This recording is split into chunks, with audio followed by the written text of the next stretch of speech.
अस्सलाम वालेकुम। आज हमारा टॉपिक है टॉपिक नंबर 2.1 कॉलम्स लॉ। इसमें हम क्या पढ़ने जा रहे हैं कि आप लोगों ने लास्ट टाइम जो मैंने लेक्चर दिया था उसमें आपने पढ़ा था कि दो चार्ज के दरमियान पाई जाने वाली जो इलेक्ट्रिक फ़ोर्स है वो एक म्यूचुअल फोर्स होती है। आज हमने वो जो इलेक्ट्रिक फ़ोर्स है उसकी क्वांटिटेटिव मेजरमेंट करनी है हमने। तो इस क्वांटिटेटिव मेजरमेंट के लिए जिस साइंसदान ने सबसे पहले कोशिश की उसका नाम था कूलम। पूरा नाम था इसका चार्ल्स कूलम।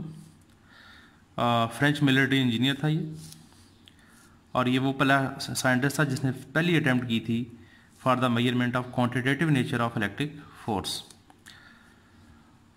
उसके लिए इसने क्या किया, उसने दो चार्ज पार्टिकल लिए। पॉइंट चार्ज ये है एक, इसका नाम है Q1, दूसरा इसका नाम है Q2। इनके दरमियान जो डिस्टेंस है वो है R। और मैंने आपको बताया था कल कि ये जो इलेक्ट्रिक फोर्स है ये म्यूचुअल फोर्स होती है कि जितनी फोर्स Q1 Q2 के ऊपर लगाएगा Q2 भी Q1 के ऊपर फोर्स लगाएगा। अब स्टेटमेंट क्या है इसकी, द फोर्स ऑफ अट्रैक्शन और रिपल्शन। यहाँ पर देखें अट्रैक्शन और रिपल्शन की बात हो रही है। अट्रैक्शन और रिपल्शन की बात क्यों हो रही है, क्योंकि मैंने आपको कल पढ़ाया था लास्ट टॉपिक में कि जो चार्ज पार्टिकल उनकी दो टाइप्स हैं, पॉजिटिव और नेगेटिव। अगर दो चार्ज पार्टिकल एक जैसे होंगे, मतलब अगर दोनों पॉजिटिव हैं या दोनों नेगेटिव हैं, तो उनके दरमियान रिपल्शन हो सकती है, बल्कि होती है। और अगर एक चार्ज पार्टिकल पॉजिटिव है और दूसरा जो है वो नेगेटिव है, उनके दरमियान हमेशा अट्रैक्शन होगी। तो फिर हम दोनों के लिए ये बात करेंगे कि रिपल्शन भी हो सकती है और अट्रैक्शन भी हो सकती है बिटवीन। क्या फिर द फोर्स ऑफ अट्रैक्शन और repulsion between two point charges is directly proportional to, किसके डायरेक्टली प्रोपोर्शनल होती है, to the product of the magnitude of the charge. जितने चार्ज पार्टिकल की मैग्नीट्यूड होगी फोर्स भी उतनी ही ज़्यादा होगी, और उनके दरमियान जितना डिस्टेंस ज़्यादा होगा फोर्स उतनी कम हो जाएगी।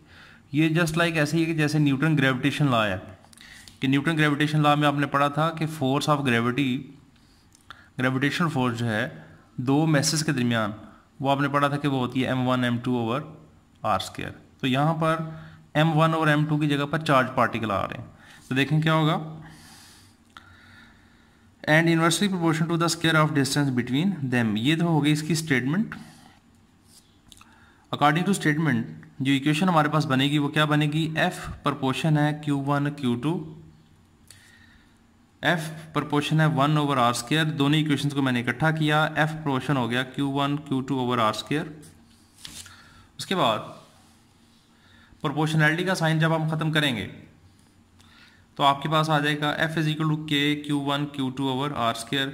यहाँ पर मैं आपको बता दूं कि k जो है वो प्रोपोर्शनैलिटी कांस्टेंट है, और k की वैल्यू कैसे कैलकुलेट की जा सकती है कि k जो है ये बराबर होता है किसके, k is equal to 1 over 4 pi epsilon naught. यहाँ पर ये जो एप्सिलॉन नॉट है ये है permittivity of free space. Permittivity of free space का मतलब है कि स्पेस कितनी परमिशन देती है एक चार्ज पार्टिकल को दूसरे चार्ज पार्टिकल के ऊपर फोर्स लगाने के लिए। तो यहाँ पर जो 4 पाई है ये कांस्टेंट है। तो हम यहाँ पर सबसे पहले वैल्यू ऑफ k जो है वो कैलकुलेट करेंगे। वैल्यू ऑफ k को कैलकुलेट करने के लिए देखें वैल्यू ऑफ k किस चीज़ पे पहले देखते हैं कि डिपेंड करती है। ये डिपेंड करती है सिस्टम ऑफ यूनिट्स पे। सिस्टम ऑफ यूनिट्स का मतलब है कि हमने q को, Q2 को, R को और F को किन यूनिट्स में मेजर किया, यूनिट्स पर डिपेंड करेगा। दूसरा ये डिपेंड करता है मीडियम पर, कि दो चार्ज पार्टिकल के दरमियान कौन सा मीडियम है, स्पेस है, एयर है, ऑयल है, या और कोई मीडियम जो है, कोई भी मीडियम हो सकता है, कोई भी इंसुलेटिंग मीडियम। और यहाँ पर ये बात याद रखें कि स्पेस के लिए और एयर के लिए तकरीबन कूलम फोर्स में कोई इतना ज़्यादा फर्क नहीं होता। तो देखें एज k इक्वल टू होता है 1 ओवर 4 पाई एप्सिलॉन नॉट। यहाँ पर एप्सिलॉन नॉट मैंने आपको बताया था कि ये इलेक्ट्रिक कांस्टेंट है जिसको हम कहते हैं known as permittivity of free space, कि फ्री स्पेस जो है वो कितनी परमिशन देती है एक चार्ज पार्टिकल को दूसरे चार्ज पार्टिकल के ऊपर फोर्स लगाने के लिए। तो इसकी जो वैल्यू होती है ये आपने याद रखनी है। ऐसा यूनिट इन ऐसा unit it's value is epsilon not की वैल्यू 8.85 इंटू 10⁻⁻12 कूलम स्क्वायर पर न्यूटन पर मीटर स्क्वायर होती है। इसको फार्मूले में वैल्यूज़ लगा के कैलकुलेट किया जा सकता है कि यूनिट कैसे आया। उसके बाद के की वैल्यू निकालते हैं हम। तो आपको पता है के जो है ये बराबर है 1/4 pi epsilon not. Values put करेंगे 1/4 इंटू 3.148.85 इंटू 10⁻⁻12। इसको सॉल्व करेंगे तो आपके पास आ जाएगा 9 इंटू, ये आपने के की वैल्यू याद रखनी है, ये काफ़ी दफ़ा एमसीक्यूज में आ चुकी है। पूछा जा सकता है कि what is the value of coulomb constant. यहाँ पर ये बात याद रखेंगे, ये जो के है इसको हम कूलम कांस्टेंट भी बोलते हैं। तो ये होगा 9 into 10⁻⁻9 newton per metre square, newton metre square per coulomb square. तो फिर हम कहते हैं coulomb force for free space क्या होगा, F इज इक्वल टू के की जगह पर मैंने लगा दिया 1/4 pi epsilon naught Q1 Q2 over R square. अब ये तो फोर्स की आ गई मैग्नीट्यूड। चूंकि फोर्स एक वेक्टर क्वांटिटी है तो डेफिनेटली हम इसकी डायरेक्शन भी फाइंड आउट करेंगे, मतलब हमें कूलम फोर्स को वेक्टर फॉर्म में भी लिखना पड़ेगा। लेकिन उससे पहले हम यहाँ पर ये बताना चाह रहे हैं, जैसे मैंने आपसे कहा कि अगर ये वाला जो चार्ज है ये Q1 है, ये वाला जो चार्ज है ये Q2 है, तो Q1 Q2 पर फोर्स लगाएगा, इस तरह Q2 जो है वो Q1 पर भी फोर्स लगाएगा। तो इस फोर्स को लिखा कैसे जाएगा, और यहाँ पर ये बात याद रखें कि दोनों चार्ज पार्टिकल जो एक दूसरे के ऊपर फोर्स लगा रहे हैं वो मैग्नीट्यूड में तो सेम है, लेकिन डायरेक्शन में क्या होगा, अपोजिट। अब यहाँ पर ये बात याद रखें कि वो फोर्स, ये ज़रा इस पॉइंट को गौर से सुनना आप लोगों ने, कि वो फोर्स जो Q1 लगा रहा है Q2 के ऊपर, उसको हम क्या लिखेंगे, उसको हम लिखेंगे देखें F21। हालांकि सोचा ऐसे जाता है कि जनाब Q1 लगा रहा है Q2 के ऊपर तो इसको होना चाहिए था F12, लेकिन हम इसको ऐसे पढ़ेंगे कि Q2 कितनी फोर्स फील कर रहा है Q1 की वजह से। तो जो फोर्स फील कर रहा है, जिसके ऊपर फोर्स लग रही है, वो तो Q2 है पहली सूरत हाल में। तो फिर हम लिखेंगे F21।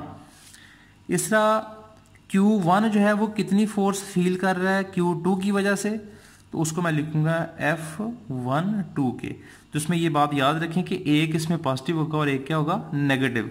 उसकी वजह क्या है कि मैग्नीट्यूड में तो दोनों फोर्सेस इक्वल होंगी, लेकिन डायरेक्शन में क्या होंगी, अपोजिट। तो देखें फिर यहाँ पर जो अगला पैरा इसमें यही लिखा हुआ है, the force have always act along the line joining the 2 points charges, it is mutual force. ये मैंने आपको पहले भी बताया था कि ये आपस की फोर्स होती है इनकी। So charge Q1 and Q2 exert equal and opposite forces on each other, ये मैंने आपको पहले बता दिया।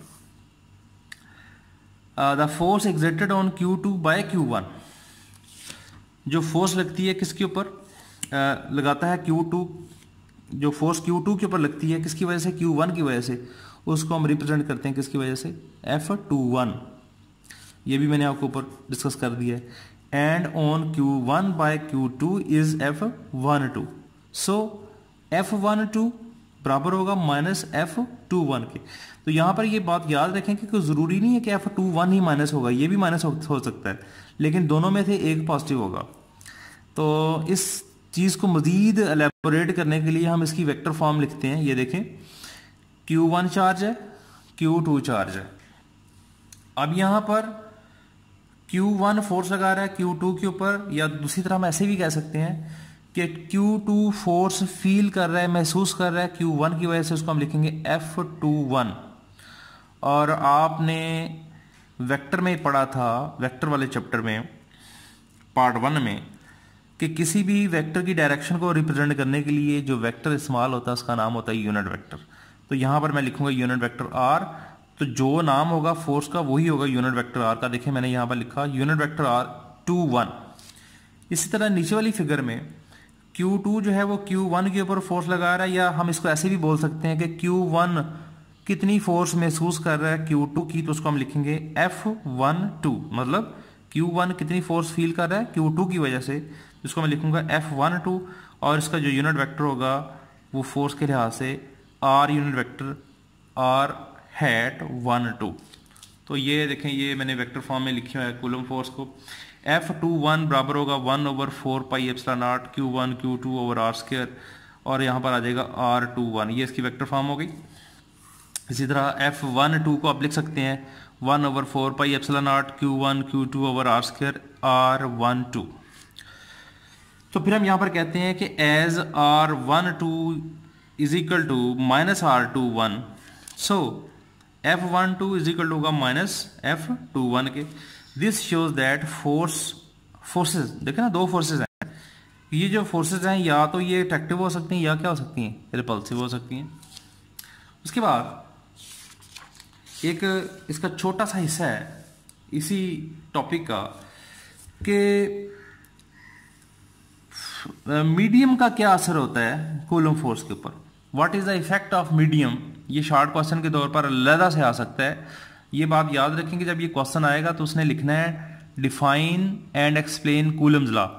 तो वो जो मैंने आपको पढ़ाया यहां तक, ये देखें यहां तक जो हमने पढ़ा ये वाला, यहां तक आपने इसको लिख लेना, यहां तक ये देखें इधर तक, ये यहां तक लिखना। ये जो अगला हिस्सा आ रहा है ये वाला, effect of medium on coulomb force, ये अलहदा से एक शॉर्ट क्वेश्चन आ सकता है कि what is the effect of medium on coulomb force. तो उसको आपने कैसे स्टार्ट करना है, आपने लिखना है as we know for free space जो कूलम फोर्स होती है वो बराबर होती है, ये मैग्नीट्यूड लिखी हुई है, F is equal to 1/4 pi epsilon naught Q1 Q2 over R square.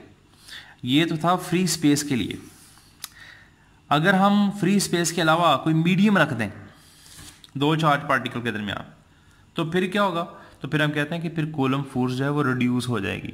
तो यहां पर ये बात याद रखेंगे, by the insertion of any insulating material between two charge particle rods to decrease the coulomb force, ये याद रखें आप। तो देखें ये लिखा हुआ है in case of medium any insulating medium between charges the coulomb force reduced as compare to free space. Free space के मुकाबले में जब हम दो चार्ज पार्टिकल के दरमियान कोई मीडियम इंसर्ट करेंगे तो कूलम फोर्स रिड्यूस हो जाएगी। The factor by which the force is reduce is called, कितनी रिड्यूस होगी, जितनी उस मीडियम की परमिशन होगी, उसकी परमिशन कितनी होगी, एप्सिलॉन आर। इसको हम कहते हैं रिलेटिव परमिटिविटी। रिलेटिव परमिटिविटी क्यों कहा जा रहा है, क्योंकि हम इसको रिलेट करवाएंगे फ्री स्पेस के मुकाबले में, कि फ्री स्पेस के मुकाबले में मीडियम के रखने से फोर्स कितनी कम हो गई, इसलिए हम इसको बोलते हैं एप्सिलॉन आर, और इसको हम कहते हैं रिलेटिव परमिटिविटी। तो फिर देखें मतलब अगर हम दो चार्ज पार्टिकल के दरमियान कोई प्लास्टिक की शीट रख देते हैं तो कूलम फोर्स क्या हो जाएगी, रिड्यूस हो जाएगी। अगर हम दो चार्ज पार्टिकल के दरमियान कोई लकड़ी का टुकड़ा रख देते हैं तो कूलम फोर्स क्या हो जाएगी, रिड्यूस हो जाएगी as compare to free space. इसी वजह से इसका जो एप्सिलॉन आ रहा है इसको हम कहते हैं रिलेटिव परमिटिविटी। तो फिर मीडियम के इंसर्ट करने से जो न्यू फोर्स आएगी, न्यू कूलम फोर्स, वो किसके बराबर होगी, F dash is equal to F over epsilon R. ये देखें डिवाइड कर रहा है तो डेफिनेटली ये फोर्स रिड्यूस हो रही है। तो बस इसकी वैल्यूज पुट करें एफ की। एफ आपको पता है किसके बराबर होता है, 1/4 पाई एप्सिलॉन आर, साथ एप्सिलॉन आर आ जाएगा Q1 Q2 over are square. तो हम इसको फिर लिख सकते हैं एफ मीडियम, ये जो है ये वो फोर्स है, ये वो कूलम फोर्स है जब हमने दो चार्ज पार्टिकल के दरमियान स्पेस के अलावा कोई और मीडियम रखा। तो मैंने लिखा एफ मीडियम बराबर है 1/एप्सिलॉन एफ एयर। मैंने आपको बताया था कि एयर हो जाए या स्पेस हो जाए कूलम फोर्स तकरीबन क्या होती है, सेम होती है। यही वजह कि यहाँ पर मैंने लिख दिया एयर और स्पेस। अब मैं आपको छोटी सी एक डेफिनेशन बता देता हूँ, ये पेपर में आ सकती है कि रिलेटिव परमिटिविटी क्या होती है। तो हमने बोला रिलेटिव परमिटिविटी जो है वो रेशो है किसके दरमियान, it is a ratio between permittivity of medium to the permittivity of free space. ये मीडियम और फ्री स्पेस के दरमियान जो परमिटिविटी है उसके दरमियान क्या होती है, एक रेशो का नाम है। परमिटिविटी क्या होती है, व्हाट इज परमिटिविटी, तो मैंने आपको बताया था कि एक परमिशन होती है किसी भी मीडियम की को वह एक चार्ज पार्टिकल को दूसरे चार्ज पार्टिकल के ऊपर कितनी फोर्स लगाने की इजाजत देता है, कितना अलाउ करता है उसको।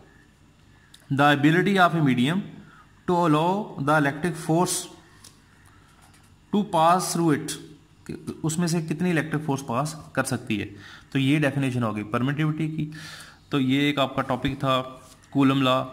तो इंशाल्लाह नेक्स्ट हमारा जो लेक्चर होगा उसके अंदर हम अगला जो इसका टॉपिक है उसको डिस्कस करेंगे। अल्लाह हाफिज़।